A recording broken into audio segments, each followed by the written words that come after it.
Hello, neighbors and friends, brothers and sisters, welcome. This is Faisal Hassan, your Member Provincial Parliament for York Southwestern, joining you again another Friday from 7 p.m. to 8 p.m. Before I begin, I wish to acknowledge at this time the land that we now know as York Southwestern is a traditional territory of many nations, including the Mississaugas of the Credit, the Anishinaabe, the Chippewa, the Haudenosaunee, and the Wendat peoples, and is now home to many diverse First Nations, Inuits, Métis. Welcome, folks. Folks are joining me on Instagram, Faisal Hassan NDP, also Facebook page, Faisal Hassan NDP, Twitter, Faisal Hassan NDP, and also YouTube, Faisal Hassan NDP. Welcome, folks. I have a lot of things to talk about this afternoon. And first, yesterday was an important day for our country and our province, and it was a national day for truth and reconciliation, which commemorates the tragic legacy and the impact of residential schools in Canada. The day remembers and honors those who were lost, those who survived, their loved ones, and and communities. Yesterday was a very important day in our nation's history. For the first time, Canada is recognizing September 30th as a National Day for Truth and Reconciliation. It provides an opportunity for us to acknowledge the legacy of residential schools in Canada and honor the victims who have been lost and those that continue to carry the burden of trauma. The events of the past year have brought a renewed focus to this dark chapter in our history, and more Canadians are committing themselves to the work of reconciliation and atonement. They are demanding better from their leaders and insisting on action to address issues affecting Indigenous communities. I am proud today and every day to support these efforts, and I'm committed to enacting all the Truth and Reconciliation Commission's 94th calls to action. Declaring September 30th a National Day for Truth and Reconciliation is one of the 94th calls to action from the Truth and Reconciliation Commission. Many provinces have chosen to mark the day as statutory holiday, but Premier Ford and Ford government and his Minister of Indigenous Affairs are refusing to take that step forward and act September 30th as the statutory holiday in Ontario. And that is also the right thing to do. There's a lot of work to be done to ensure justice, dignity, and equity for Indigenous people in our province. Many Indigenous communities continue to live without clean water, potable drinking water. Making September 30th a provincial statutory holiday is the way to keep this work on the front burner and to make sure the precious children that were taken from their parents, their families, and their communities are never forgotten in the memory of every one of us in Ontario and cross coast to coast to coast. And that was also, I had an opportunity yesterday to join brothers and sisters of the Canadian Union of Postal Workers, the Toronto chapter, and here, and I want to thank their treasurer, Abdi Haji Yusuf, and their president, and all the members of the local and also the Toronto local who have really have organized such a beautiful ceremony and celebration to commemorate, to reflect, to learn, and also educate all of us. Thank you, and I look forward to working with you. Also, folks, this week, the legislature is resuming again. As you know, Ford has broke the parliament. It's supposed to be starting September 13th. And now we have an opportunity to hold him accountable. And as you know, COVID is still among us, and a lot of members of our community have struggled. The last victim has been also Perfectly Plain, a small business that was thriving, women owned, and unfortunately, it has become also a victim to the pandemic, and it's no longer there. And I'm saddened because I'm aware the work they've done, helping the community, and it was also a community hub where everybody came, in the community, and they also had, good sandwiches and great coffee there. But there are other businesses that will not coming back in our community. So folks, support our local businesses. It's very important we support our small businesses.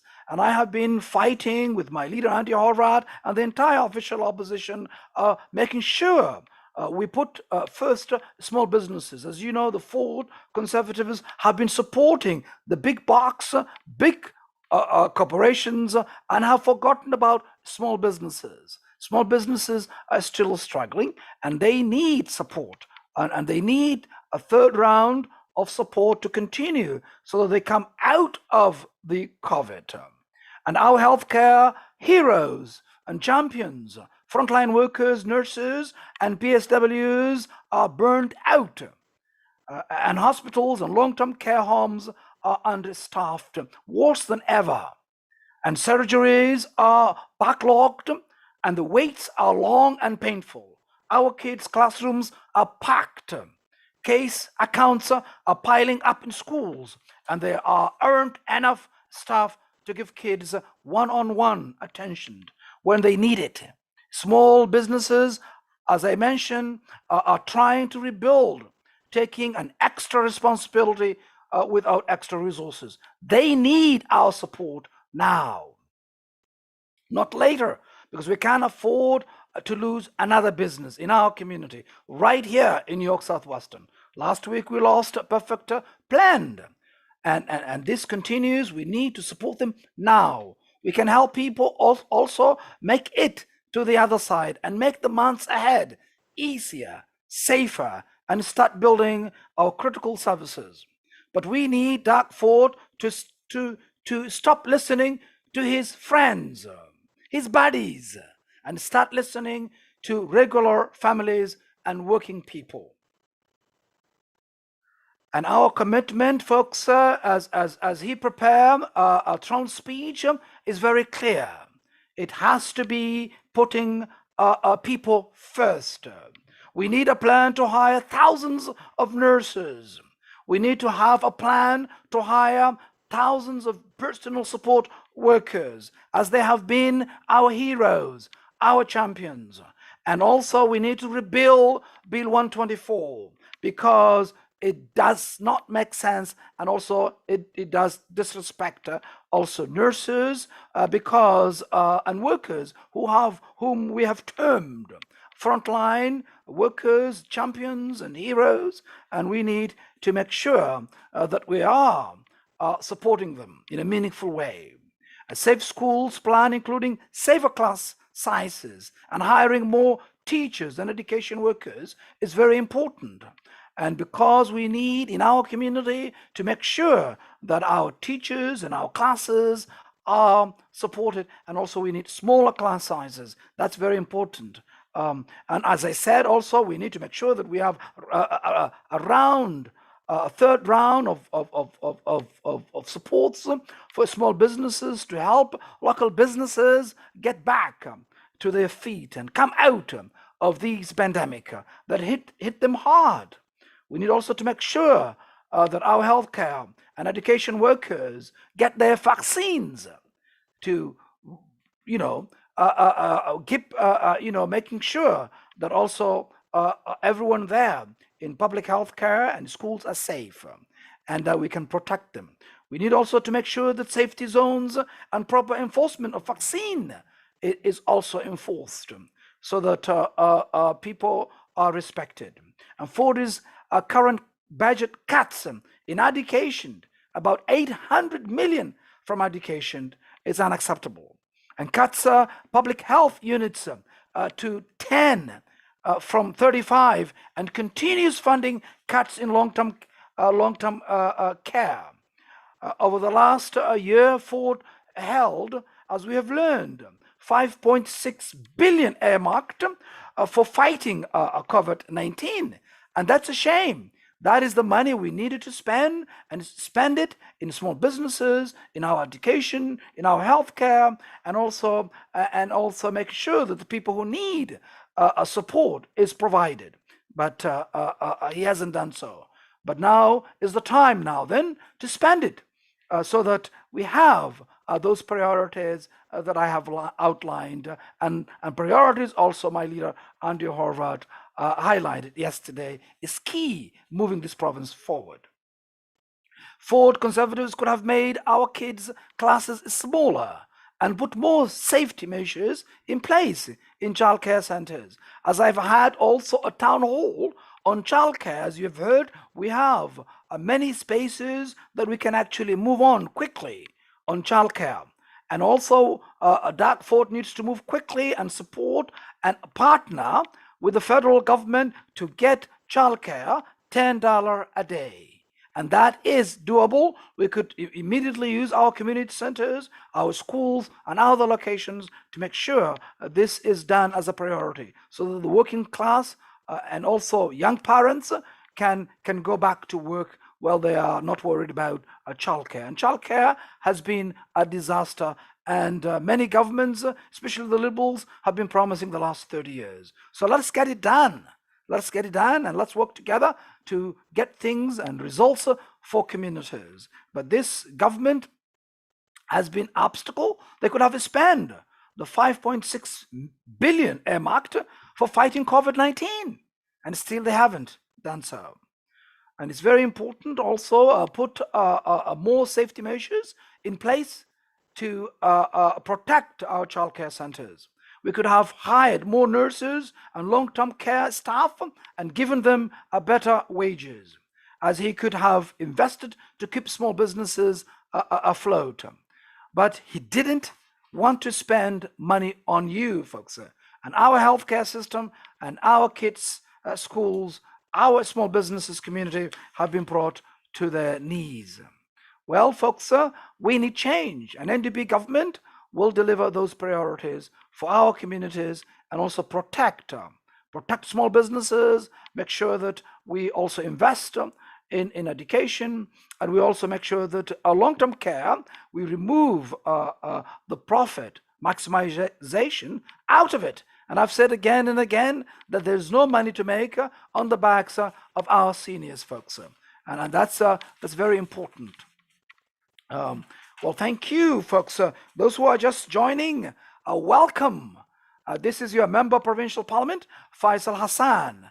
I join you every Friday from 7 to 8 p.m. to hear your concerns and also to answer some of your questions. As we have also begun together, we had started Saturdays since the pandemic because it was a time where you needed information, and you have asked that you want me to meet directly virtually, and I have kept that commitment continuously coming and also meeting you then from 3 p.m. to 4 p.m. And now, since you have also requested to change that from instead of Saturday to Friday, from 7 p.m. to 8 p.m. Folks who are joining us on Instagram, welcome. Faisal Hassan NDP, and those who are joining Twitter, Faisal Hassan NDP, welcome. And also folks from Facebook, also welcome. Welcome, folks. Hussein, welcome. And also Frank, welcome. And others who are joining us. And quickly, Hussein says, Faisal, what do you think about the Supreme Court ruling in favor of Dark Fort in cutting Toronto City Council into half? Well, thank you. That's a very good question. And that's also, this is also denying a democracy, an opportunity for the community to have a representation, and this is also, I think the Supreme Court is the last decision, and that is also, that means it's not illegal. It doesn't mean the Fort Conservatives were wrong, and to change the rules of engagement in the middle of an election. And that was wrong then, and it is wrong now. And I do believe that a city like Toronto, 2.6 million or more people, just to have 25 representation at the city hall, to me is not right, and we need to fix it. We need to fix it. We need to bring democracy closer to the people. And as you know, municipal government, they do the work of the people, and they are a hands-on job, and we need more representations there to get results for people. And overwhelming one city councillor, a population of close to 120,000, ridings across the 25 ridings in Toronto. To me, that is not representation, but I do respect our court, and that's the last where you could appeal it, and the decision is made, and definitely it's another opportunity we can correct it when we form government, an NDP government in June 2nd, so we can bring democracy to the people so that they could have more representations as it is. Well, thank you for the question, Hussein, and welcome, Frank.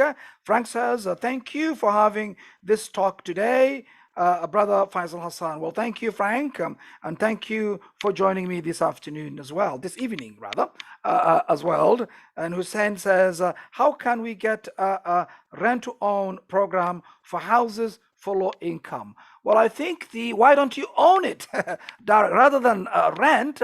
I mean, if you're talking about taking a mortgage, we have the plan. I've said it, and my leader, Andy Horvath, has proposed our Ontario NDP housing plan. If you haven't read it, please just search Ontario NDP housing plan. And our plan includes an ownership component. If you make less than 200,000 and you want to basically get equity loan of 10% to put down the down payments, we are happy. Our plan will address that quickly, and it will be able to give you a path to ownership. I don't know anything about rent to own because I need to understand what that means, but I do prefer equity loan where you can put down those down payments directly and you own it directly, and that way it can be done. So also we have other options as well to build more cooperatives, and also support people directly for a housing crisis or issues they may have.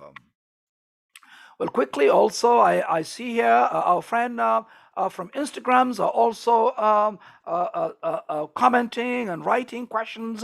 And Ramis D. Borbo says, do you believe someone should lose their job if they decide not to get vaccinated?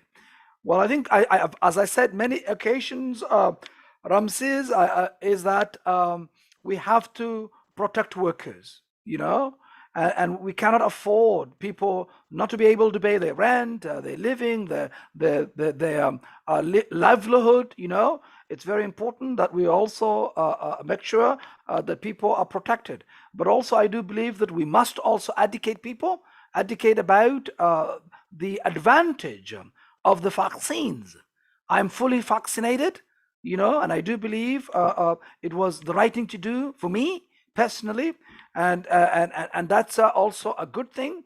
So we have to be also an example and show that the public health also is important, and we have to educate and protect everybody. So I do believe that we have to make sure that there is no harm here. I agree with you, but also we have to make sure that people are also provided vaccines, and that's why I fought hard in our community to get vaccines right here. Still, we don't have a permanent location in our community for vaccines, but we fought hard to get more pop-ups, and I took the leadership and made the example to take myself the first shot and the second shot. I'm fully vaccinated, and I'm proud the decision I've made is the right decision, and I hope also you consider that as well. Well, thank you for joining me, and thank you for your question.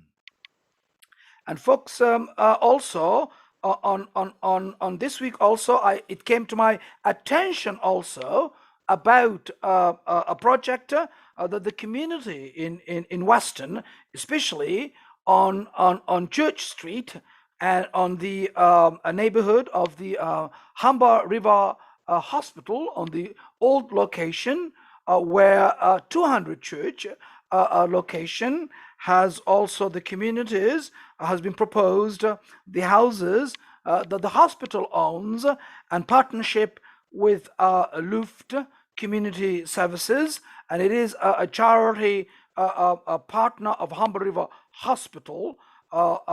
They said that they're going to provide a primary support for those who are facing a mental health challenges, and these individuals no longer need to be in the hospital, but continue to need a supportive environment as part of the recovery. But the problem here is, and the community, I attended an information session, which was also considered as a community consultation, for the first community consultation. And the community were outraged, they were angry, because nobody informed about them.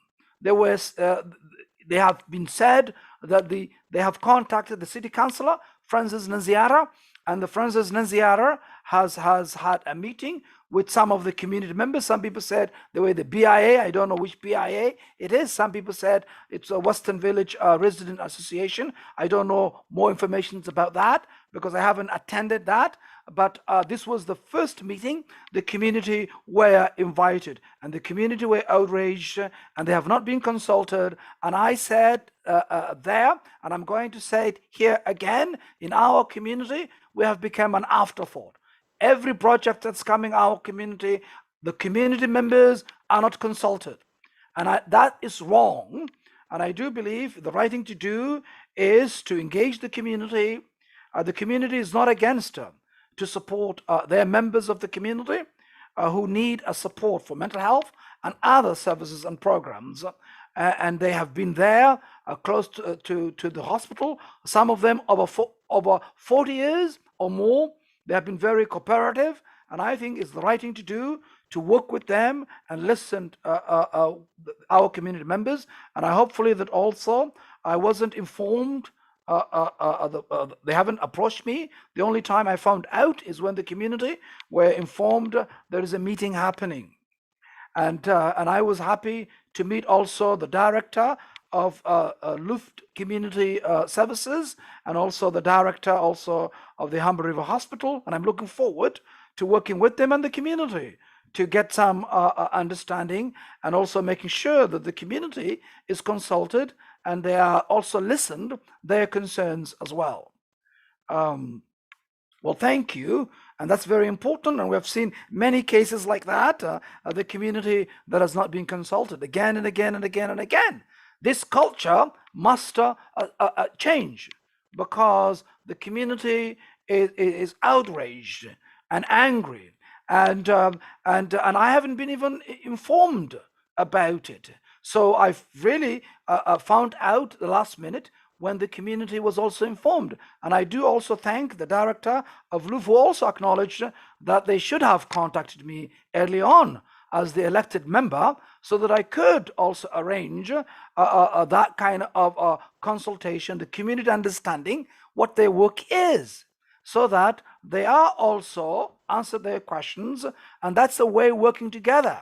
You know, working together is the only way to get things the right approach. And I'm happy to continue to work with the community and also with the Humber River Hospital and the Luft Community Services to get this right.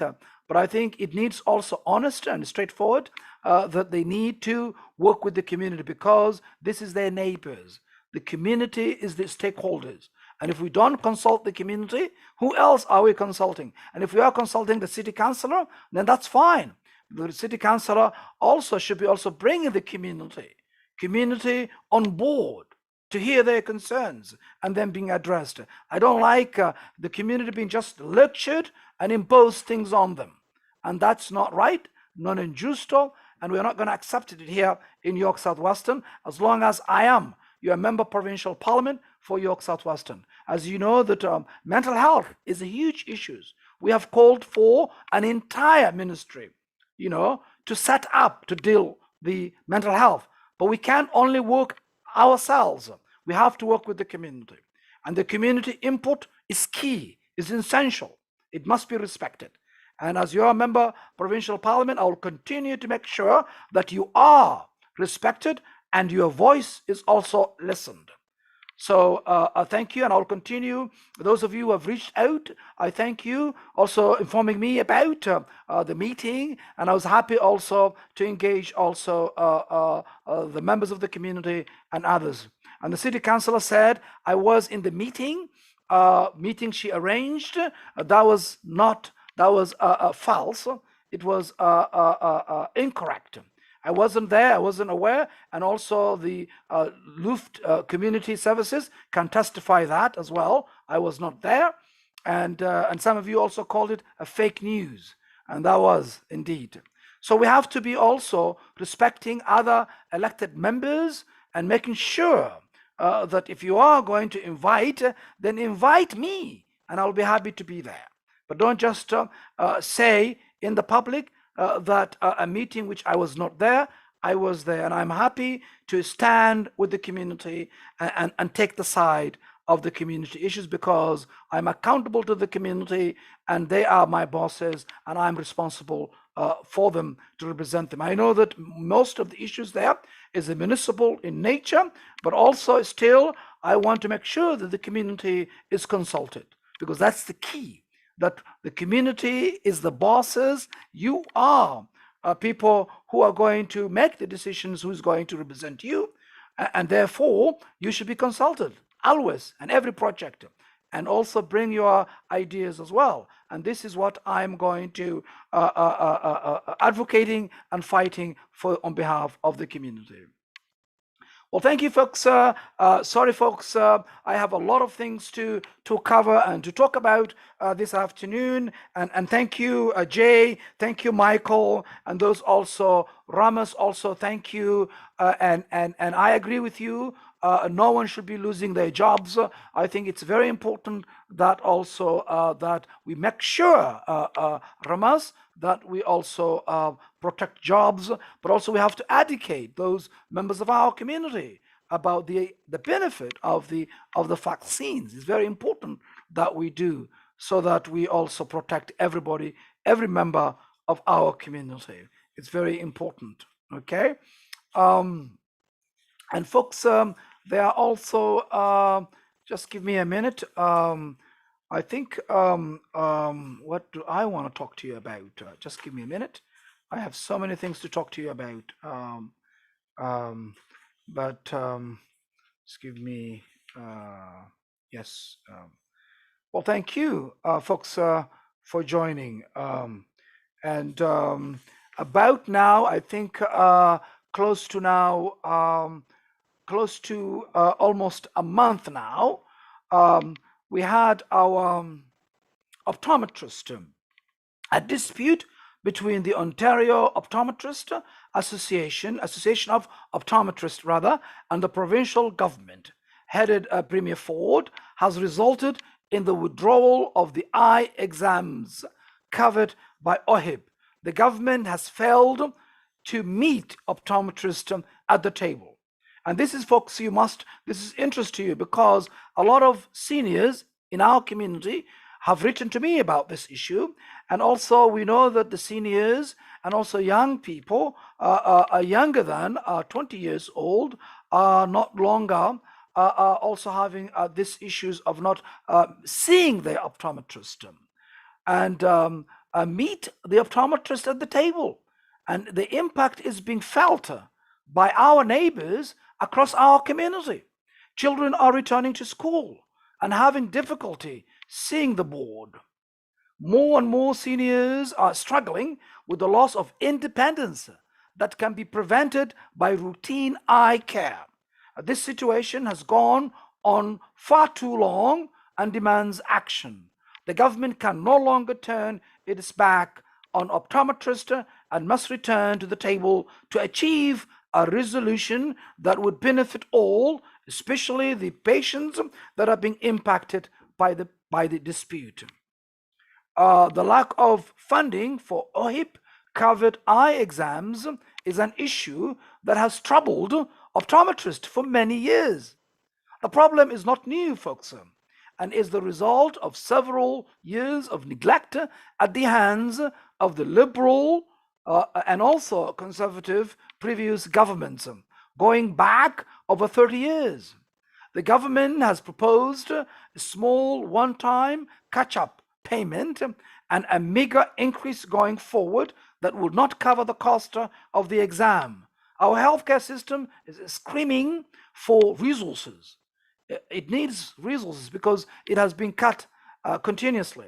And once again, the Premier seems government seems to prepared to pinch pennies.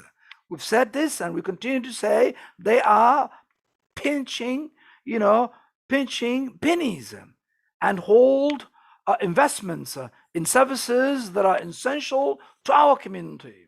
They have allowed the issue to continue to spiral out of control and must act now to return eye exams that families and seniors have come to rely on. It's so essential, folks, that this services, because eye care is important.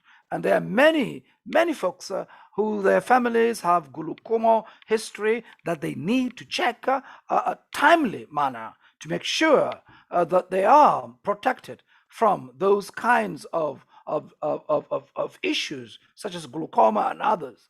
Refusing to sit down with the optometrist and negotiate an agreement is not the right approach.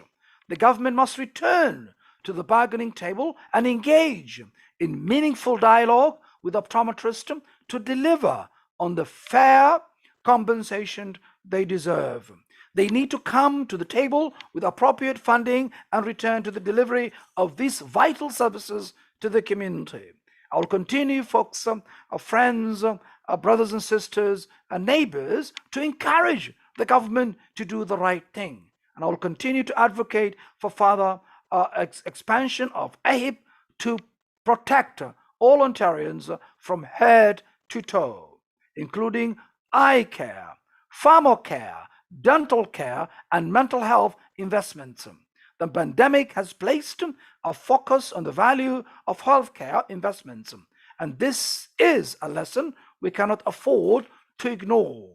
It is important that we act, and this government must do so, and do it right away. As we are going to return at the legislature on Monday, we're going to hold this government accountable and to make sure these vital services are delivered for our seniors and our young children in Ontario.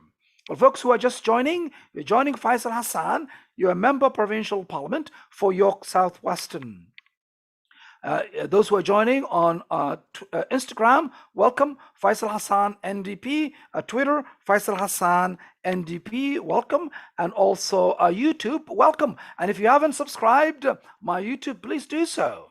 And subscribe so that you could get instant notifications. And also those who are joining our Facebook, welcome and welcome. And well, thank you.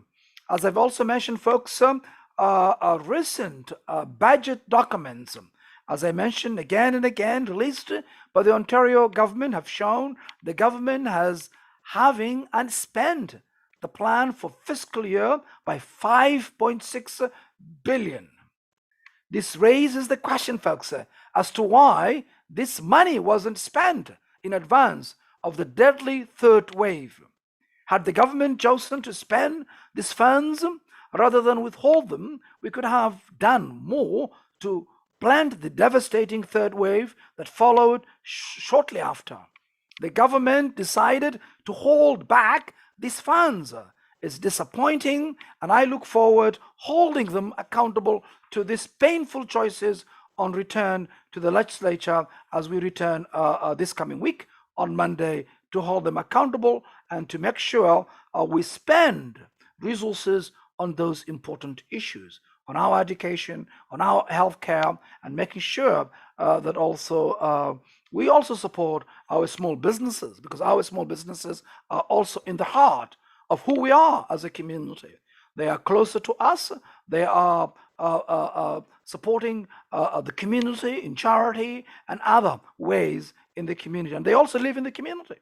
And that is also the right investment to support them. And also making sure also we put a priority to make sure that we have small class sizes, and also make sure that we support teachers and also students, so that we invest in education.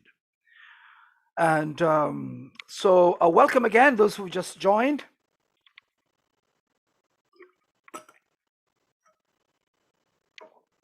And folks, I have been informed recently that, Reneviction has also notices has been given some of the members of our community living at 2419 Kill Street.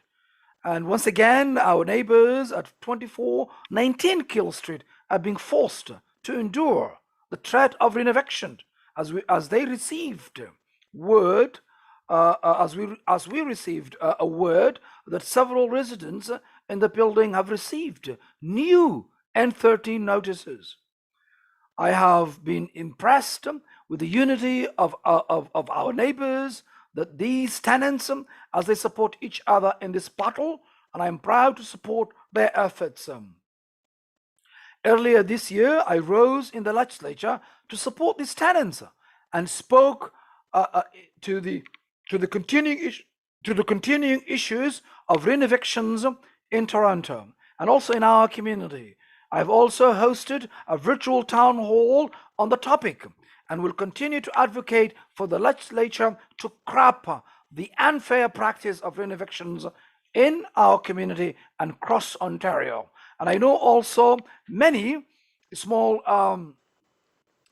landlords, mom and pop, are also struggling, because those mom and pop landlords have also had a lot of issues. And I also hear your concerns. Many of you have talked to me and brought to me to your concerns. And I hear you loud and clear. We need also to make sure we support those small mom and pop landlords. But those who are bad landlords, just trying to, take advantage of members of our community, we will stand and also defend their rights here at the legislature. And folks, also, that auto insurance, it's a huge issue in our community. And I've spoken about it many times. And tonight, also, I want to talk about it again. The pandemic has put the squeeze on many household budgets across York Southwestern. We can all recall earlier days of the pandemic when roads were empty and cars remained parked in your driveways, and still your auto insurance was going up again and again. And this means that these postal code discriminations that targeting our community have raised this the last 3 years. I have been talking about it at the legislature continuously. And we need a resolution to it, because some of you have told me you're paying more than average, which means 500, 700 a month, and that is a money taken away from the family for recreational activities, for retirements, for other support for the family. And insurance companies profited and did nothing to ease the financial strains on families in our community.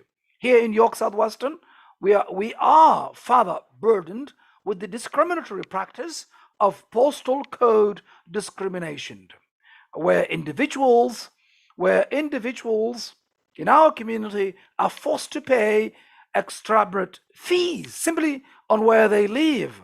We must do more to make life more affordable for average families, and I look forward to working with you, members of the community, and also making sure that we hold this government accountable, and also other pocketbook issues to benefit the residents of our community.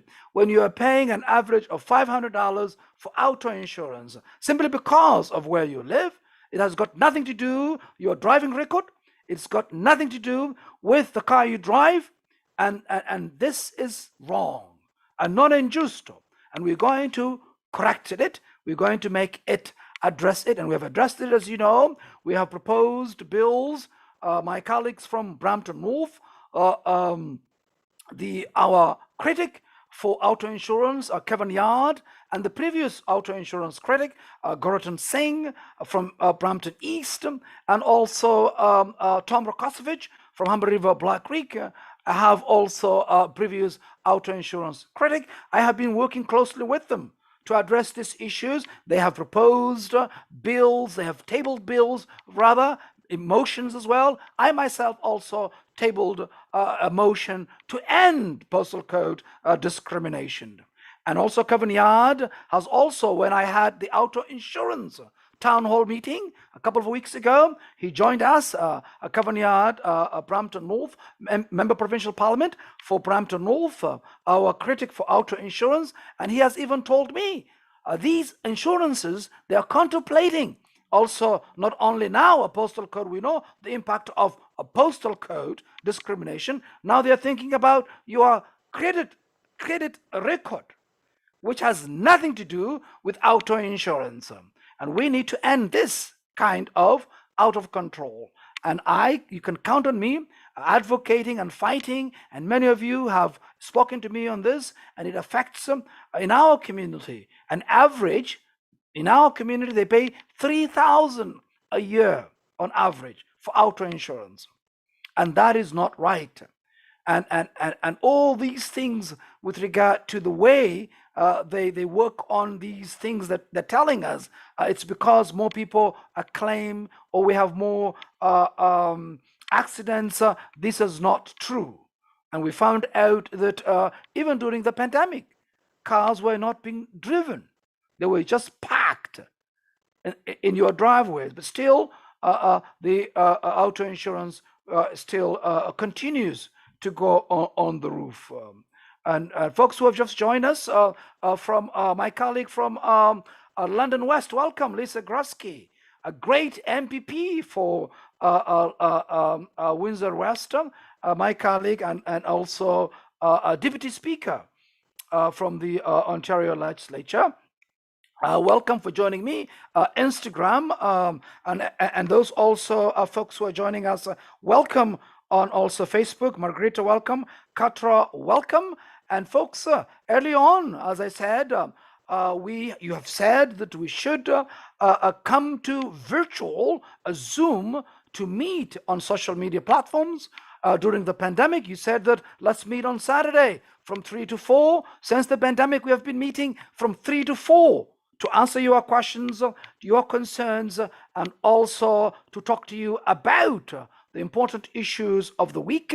What have we been talking about at the legislature, the issues of the week, and you have been very also cooperative in that regard. And now also you said, because now we are going into a winter period, and you said let's move it to Friday from 7 p.m. to 8 p.m. And I've also agreed, and I am making myself available to you every Friday from 7 p.m. to 8 p.m. to hear your concerns and address also an opportunity for any questions you might have for me, and also to also hear the issues of the week. Folks, I will highlight to you also a couple of things. I know that I talked about also the legislature opening on Monday, and we're going to go back, the entire official opposition, to hold this government accountable. And we have been fighting, and also because everything in our community has been a fight. When the pandemic hit us hard, we have been termed a high risk community and hotspots in our community here. And at that time, we have fought to have a testing, COVID-19 testing center. It took us for 7 months to have 200 churches for a testing center for our community for 7 months. And that tells you this government has no priority for our community. And also we have been advocating to have a vaccine location center, a hub in our community, where the community, those who work late hours, those who work shift hours, that could be like 24 hours. So anyone who wants to get the vaccines can go. And that didn't happen, And now we found out they have $5.6 billion, earmarked for COVID-19 has not been spent. What are they doing? They have not addressed and they have not put resources we need into this in our community. So we need to put a priority and to make sure. One thing, actually, we couldn't wait for them. So we partnered with the community. We partnered with Humber River Hospital, with the community, Black Creek Community Health community centers, Unison Community Health Centers, and other Women's College Hospital, and West Park Healthcare Center, and also our community hub here, where our community had so many pop-ups as well that helped the community. You've seen the community. We're lining up. Some of them also, when I met on the first day, when we had the first pop-up at Charles Webster School, some folks arrived at 3 a.m. to get in the line, to get their vaccines. And those folks, when I met them, they told me they arrived at 3 a.m. and they were not even number one there. So people have been patient.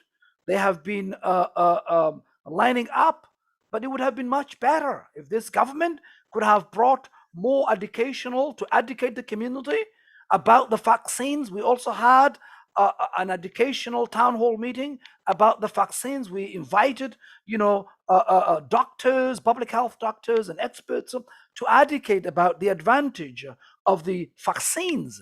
As I have said many times, I've also been an example to the community because as you're a member of provincial parliament, I also got my first shot and my second. I'm fully vaccinated. And I want you also to get your vaccines if you haven't gotten it, because I think it is the right thing to do. But also it took this government to convince them to spend this money. Our businesses, I've talked about last week, one of our local small businesses, Perfect Plane, is gone, and it's too late for them now. Any help? If the government could have supported them more directly with that $5.6 billion in more businesses in our community, and that would have been saved many small businesses to continue to stay afloat and to come out of the recovery. We could have also spent to support our education, and making it more smaller class sizes. We could have helped our seniors who are struggling, and we could also help, raise the nurses, the what the premier calls them, our heroes, our champion, nurses and PSWs. We know also in our community we have lost so many PSWs to COVID-19. Families have struggled, and this money could have been spent to support the community when they needed help. We are not saying the money should just be, given to big corporations.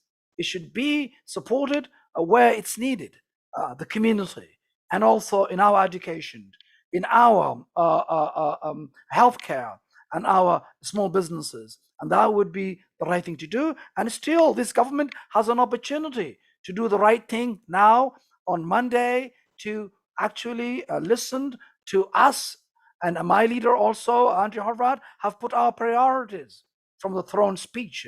And please also check it out on OntarioNDP.ca. Some of you have asked me earlier about housing and rent to own and other options that we have put forward. You can also check it there by putting on the search engine Ontario NDP housing plan. Also, we put forward our long-term care and home care plan. And also check it out that you can just put on the search engine Ontario NDP long-term care and home care plan.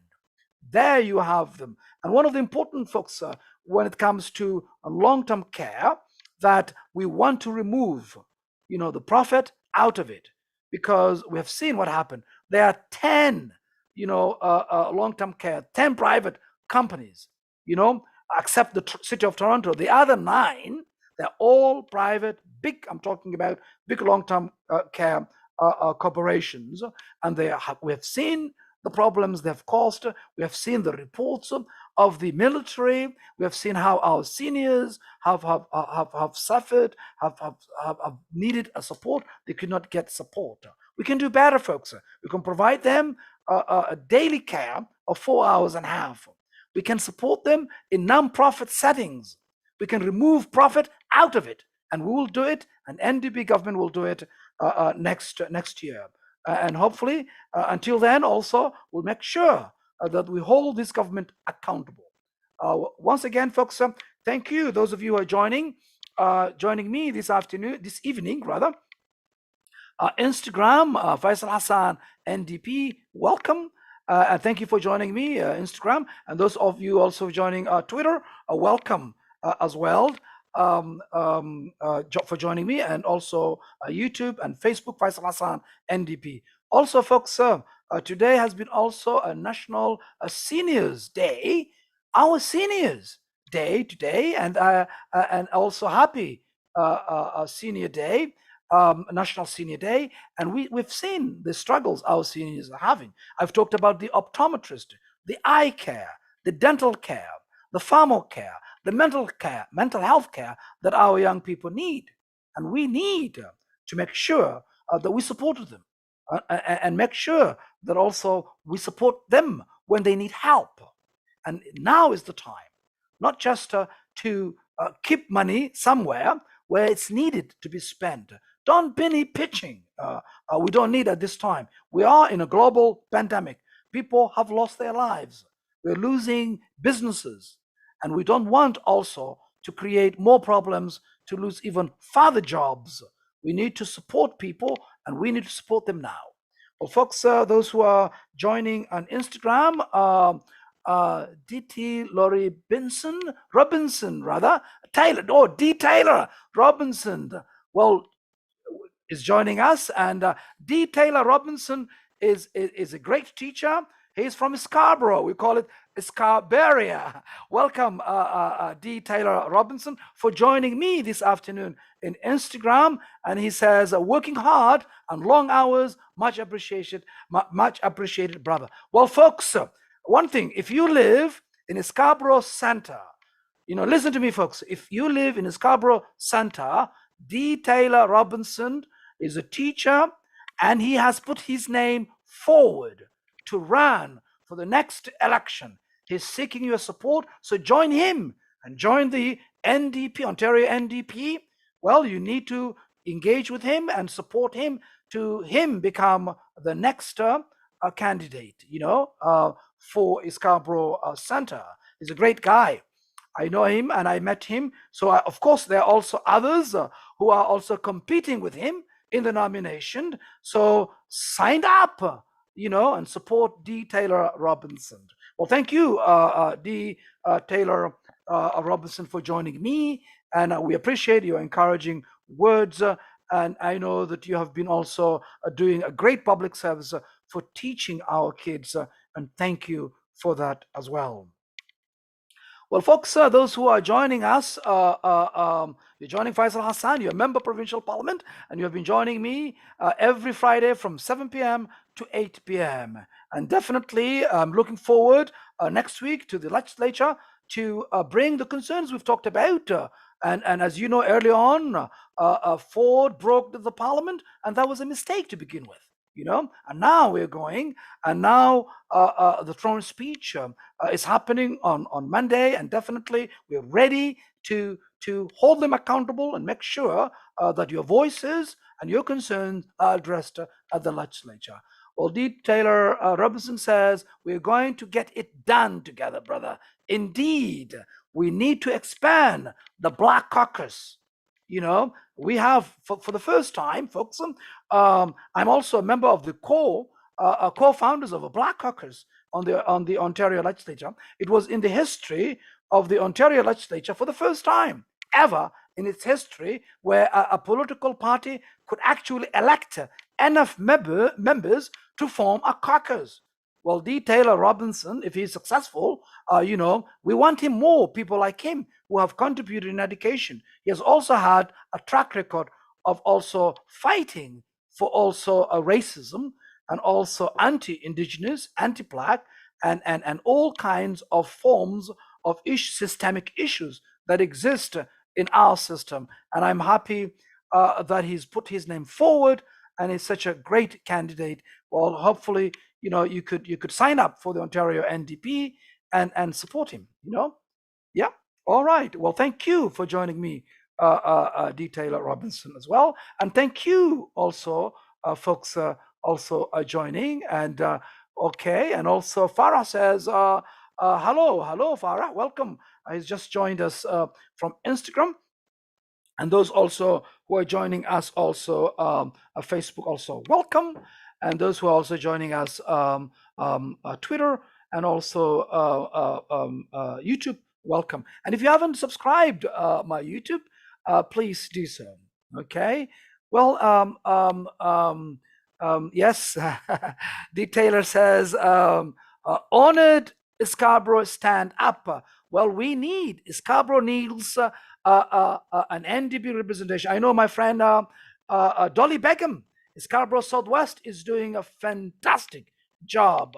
And D. Taylor will be also, and others would be addition to the Scarborough representation that we need to form government in the next election. So get involved. Now is the time to become a member, to contribute financially, to help us win the next election, so that we address the concerns you have, and we also make sure that we are listening. As I said early on, the issues that the community have raised at the church on the Humber River Hospital with regard to the new initiative with Luft Community Center, they have not consulted the community on that initiative, and it's a very good initiative. Actually, it will help members of the community, but the community is outraged because they have not been communicated properly, they have not provided a consultation, and that is not right.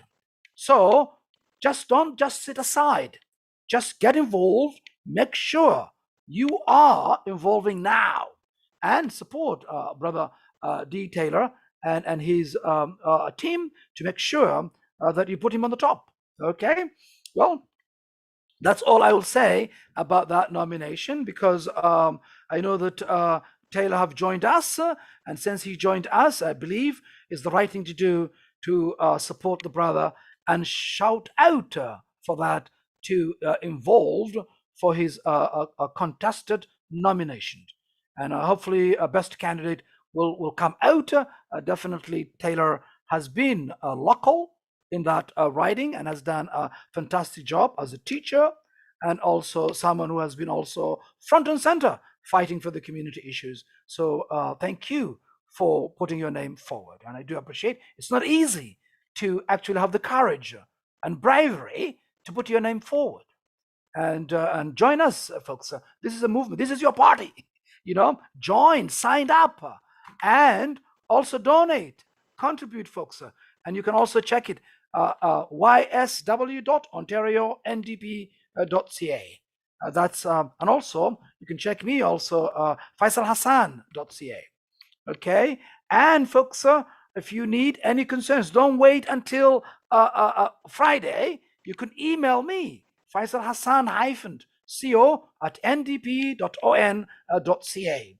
You can also call me at 416-243-7984.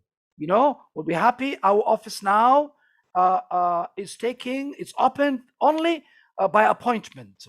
You can call us and we'll be happy to set an appointment. One of my constituent assistants will be able to solve or work with you. You can still work phones and emails, and we'll be happy to address your concerns. I'll be happy to listen to you. If you want me to also meet with you one-on-one for coffee outside on the park, I'll be happy to do so. So you can also just, if you have no any issues, but you just want to share your concerns you don't want to write it down, I'll be happy also to sit with you and listen to your concerns as well. Well, folks, that's up. My time is up. It's now 8 p.m. I have been with you from 7 p.m. to 8 p.m., and I'll be joining you again next Friday from 7 p.m. to 8 p.m. so that we can also hear and I can report you back about the legislature next week as the legislature opens. Well, until then, folks, stay safe, wash your hands, make sure you practice social distancing, and if you haven't gotten your vaccines, please do so. Get your vaccine. And hopefully, we will meet again here next Friday from 7 p.m. to 8 p.m. Until then,